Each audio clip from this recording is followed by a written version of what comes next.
Should you buy seasonal marks from the marketplace? In other words, should you pay to not play?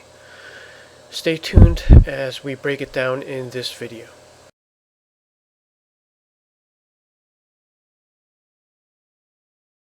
As you may or may not know, each time there's a seasonal, now you can go to the marketplace and buy some of the marks.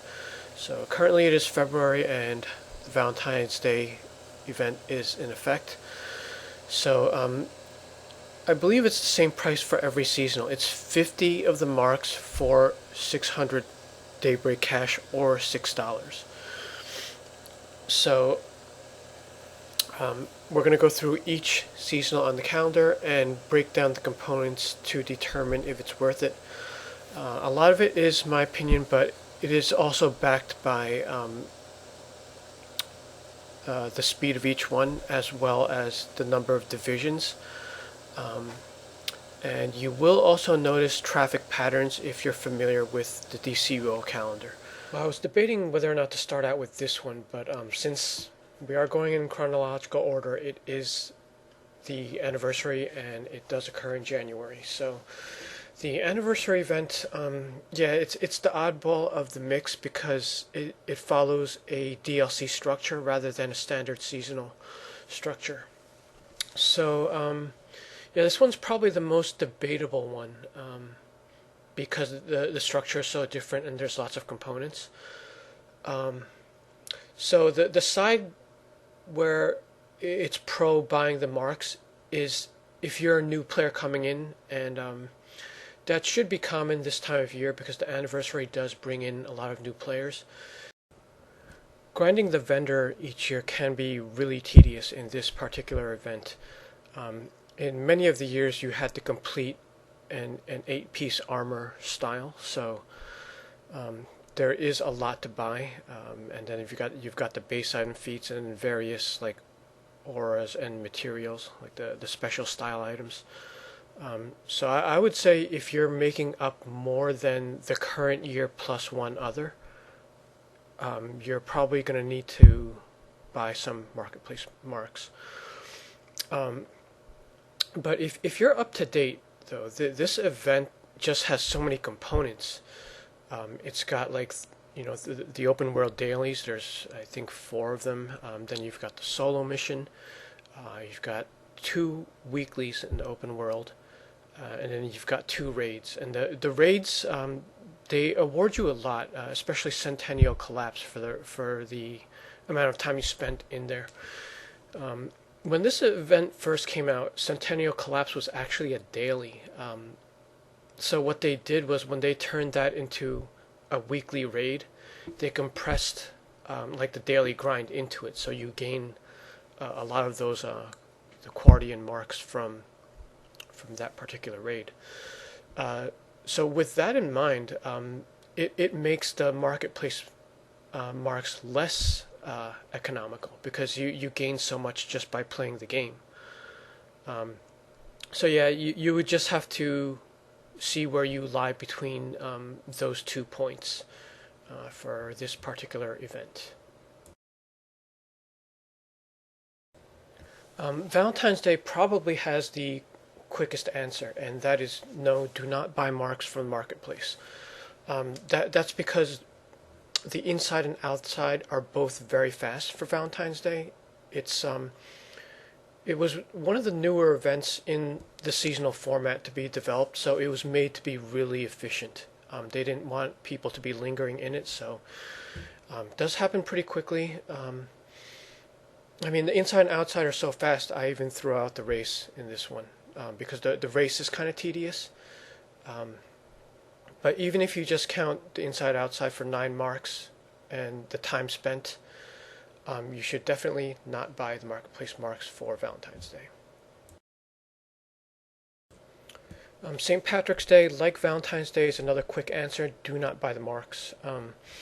This is sort of like a half seasonal, and a couple of years ago they converted the exploration from a daily to a weekly, and you get the same payout. So basically you're doing only one run instead of 7 for the exploration for the same amount as you would have gotten in like past years.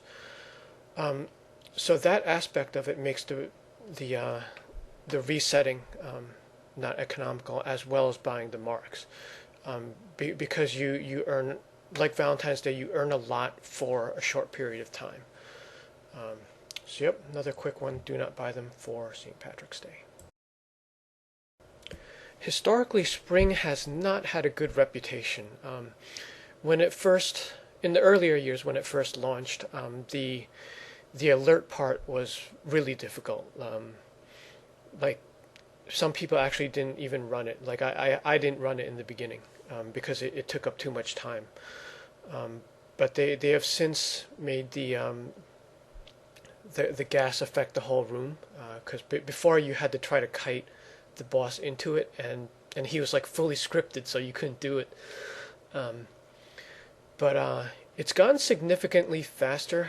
However, if you compare this to other seasonal events, both the outside and the alert will take significantly longer. And then, you're going to multiply that if you hit that with an alt army. So this is one of my least favorite, least efficient ones.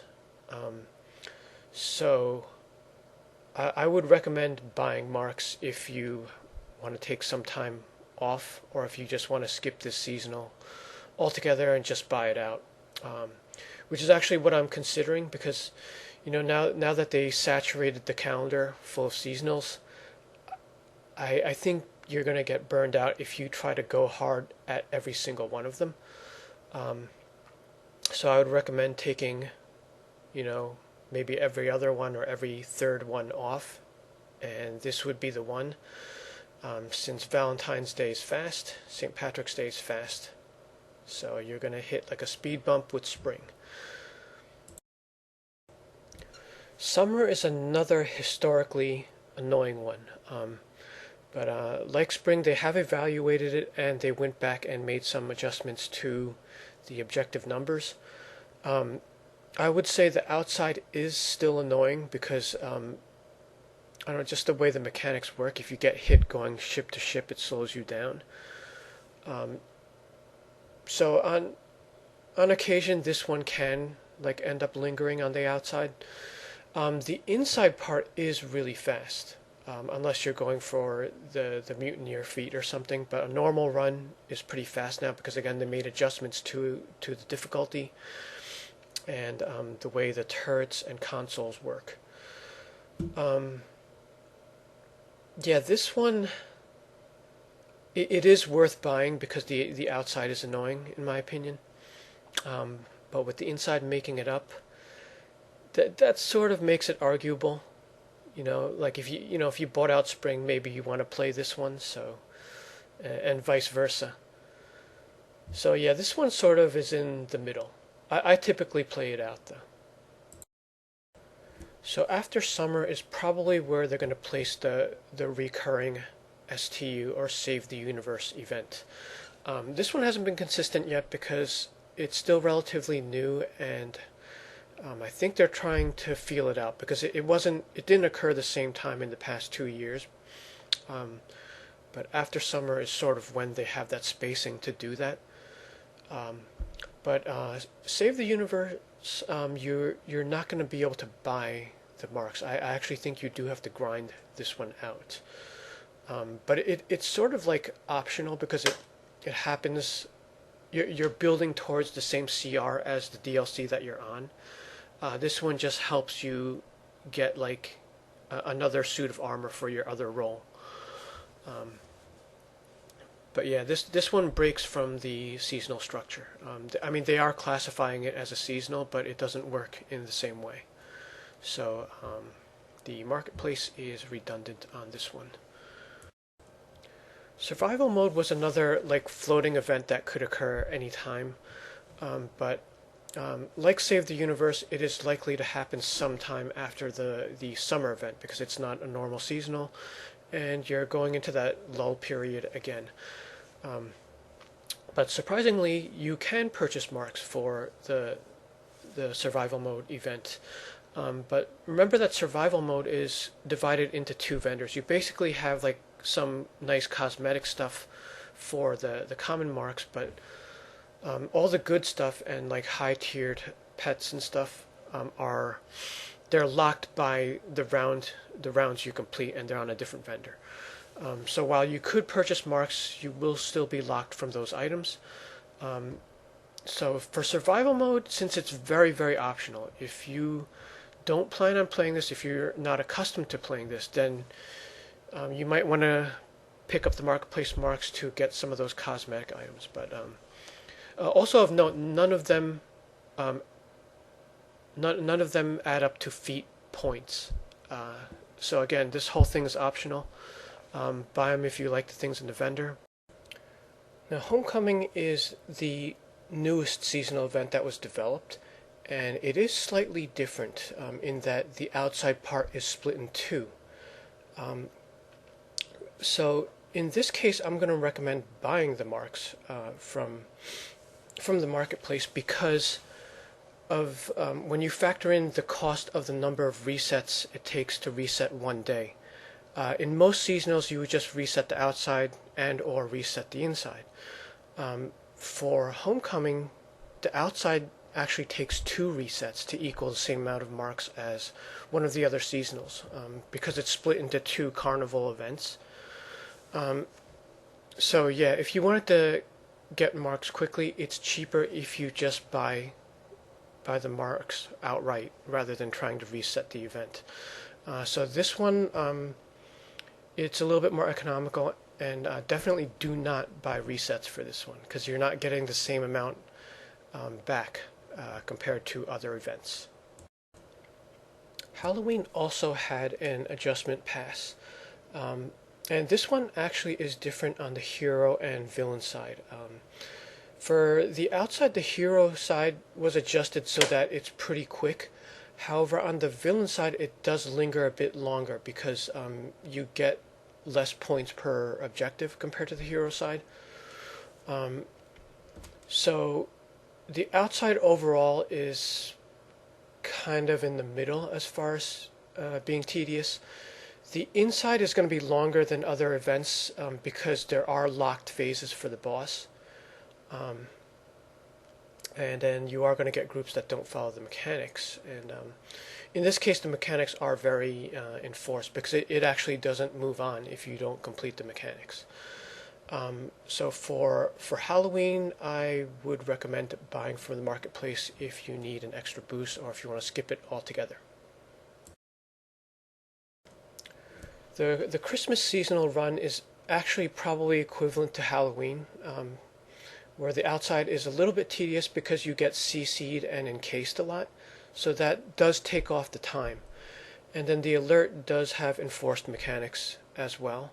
However, for Christmas, I'm gonna recommend not buying the marks from the marketplace because Christmas, unlike any other seasonal, if you do things in story order, you get an extra 6 marks as a bonus. A lot of people don't know that.